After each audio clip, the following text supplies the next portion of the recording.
ಲಾಠಿ ದೇಶಭಕ್ತರಿಗೆ ಆತ್ಮವಿಶ್ವಾಸ ಮೂಡಿಸುತ್ತೆ.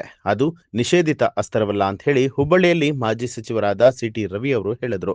ನಗರದಲ್ಲಿ ಸುದ್ದಿಗಾರರೊಂದಿಗೆ ಮಾತನಾಡಿದಂಥ ಅವರು, ಕಾಂಗ್ರೆಸ್ನವರಿಗೆ ಕಾಯಕ ಕೈಲಾಸ ಸಂಸ್ಕೃತಿ ಗೊತ್ತಿಲ್ಲ.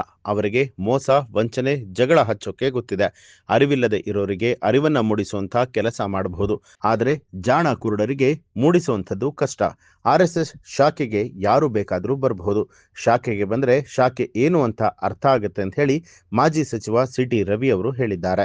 ದೇಶಭಕ್ತರಿಗೆ ಆತ್ಮವಿಶ್ವಾಸವನ್ನು ಮೂಡಿಸೋದಕ್ಕೆ ಲಾಠಿ ಅದು ನಿಷೇಧಿತ ಅಸ್ತ್ರ ಅಲ್ಲ. ಆತ್ಮವಿಶ್ವಾಸ, ಕಾನ್ಫಿಡೆನ್ಸ್ ಮೂಡಿಸೋದಕ್ಕೆ ದೇಶಭಕ್ತರಿಗೆ ಯಾತಕ್ಕ ಕಾನ್ಫಿಡೆನ್ಸ್ ಅಂದರೆ, ದೇಶದ್ರೋಹಿಗಳ ವಿರುದ್ಧ ಸಂಘರ್ಷ ಮಾಡೋದಕ್ಕೆ, ದೇಶ ಪ್ರೇಮಿಗಳ ವಿರುದ್ಧ ಸಂಘರ್ಷಕ್ಕಲ್ಲ, ಸಮಾಜದ ನಡುವೆ ಸಂಘರ್ಷಕ್ಕಲ್ಲ.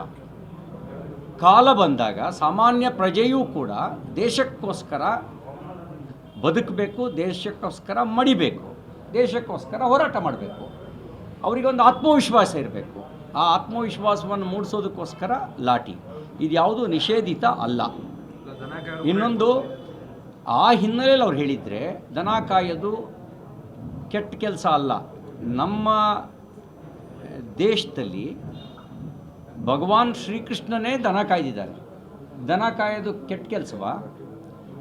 ದನ ಕಾಯೋದು ಅಪರಾಧವಾ? ಹಳ್ಳಿಯಲ್ಲಿ ಪ್ರತಿಯೊಬ್ಬರು ಮಾಡ್ತಾರೆ ದನ. ಅದೆಲ್ಲ ನಾನು ಕೇಳಿದ್ರೆ ನಾನು ದನ ಕಾಯ್ದೇ ಬಂದಿರೋದು. ದನ ಕಾಯೋದು ಒಂದು ಶ್ರೇಷ್ಠ ಕೆಲಸ, ಮತ್ತದೊಂದು ಅಪರಾಧ ಅಲ್ಲ. ಕಾಂಗ್ರೆಸ್ನವರಿಗೆ ಕಾಯಕವೇ ಕೈಲಾಸ ಅನ್ನೋ ಸಂಸ್ಕೃತಿಯ ಮೇಲೆ ನಂಬಿಕೆ ಇಲ್ಲ. ಅವರಿಗೆ ಲೂಟಿ ಹೊಡೆಯೋದು, ಮೋಸ ಮಾಡೋದು, ಭ್ರಷ್ಟಾಚಾರ ಮಾಡೋದು, ಇದನ್ನು ಮಾಡಿದವರಿಗೆ ದನ ಕಾಯುವ ಶ್ರೇಷ್ಠತೆಯ ಬಗ್ಗೆ ಅರಿವು ಹೆಂಗಿರುತ್ತೆ? ಅವರಿಗೇನಿದ್ರು ಮೋಸ, ಲೂಟಿ, ಸಮಾಜ ಹೊಡೆಯೋದು, ಜಾತಿ ಎತ್ತು ಕಟ್ಟೋದು, ದೇಶ ಹೊಡೆಯೋದು, ಇಂಥ ಕೆಲಸ ಮಾಡಿದವರಿಗೆ ಇದ್ರ ಬಗ್ಗೆ, ದನ ಕಾಯೋದ್ರ ಬಗ್ಗೆ ಶ್ರೇಷ್ಠತೆ ಅರಿವೇ ಇರೋದಿಲ್ಲ. ಅದೊಂದು ಕಾಯಕ ಸಂಸ್ಕೃತಿ ಹೆಗ್ಗುರುತು ದನ ಕಾಯೋದು. ನಮಗದ್ರ ಬಗ್ಗೆ ಹೆಮ್ಮೆ ಇದೆ. ಅರಿವಿಲ್ಲದೆ ಇದ್ದವರಿಗೆ ಅರಿವು ಮೂಡಿಸೋದು ಖಂಡಿತ ಮಾಡ್ಬೋದು. ಆದರೆ ಜಾಣ ಕಿವುಡು, ಜಾಣ ಕುರುಡರು ಇಂಥವರಿಗೆ ಯಾರೂ ಅರಿವು ಮೂಡ್ಸೋಕ್ಕಾಗಲ್ಲ. ಗೊತ್ತಿಲ್ಲ ಅನ್ನೋರಿಗೆ ಅರಿವು ಮೂಡಿಸ್ಬೋದು. ಇಲ್ಲಿ ಯಾರಿಗೂ ರಿಜಿಸ್ಟ್ರೇಷನ್ ಮಾಡಿಸ್ಕೊಂಡು ಬರಬೇಕಾದ ಅವಶ್ಯಕತೆ ಇಲ್ಲ. ರಿಜಿಸ್ಟ್ರೇಷನ್ ಫೀಸ್ ಇಲ್ಲ. ಯಾರು ಬೇಕಾದರೂ ಬರ್ಬೋದು ಶಾಖೆಗೆ ಬಂದರೆ ಶಾಖೆ ಏನು ಅಂತ ಅರ್ಥ ಆಗುತ್ತೆ. ಈಗ ಅದು ಅರ್ಥ ಮಾಡ್ಕೊಳ್ಬೇಕು ಅಂದವ್ರಿಗೆ ಮುಕ್ತವಾದ ಅವಕಾಶ ಇದೆ. ಅದಕ್ಕೆ ಯಾರು ಬೇಕಾದರೂ ಬರ್ಬೋದು.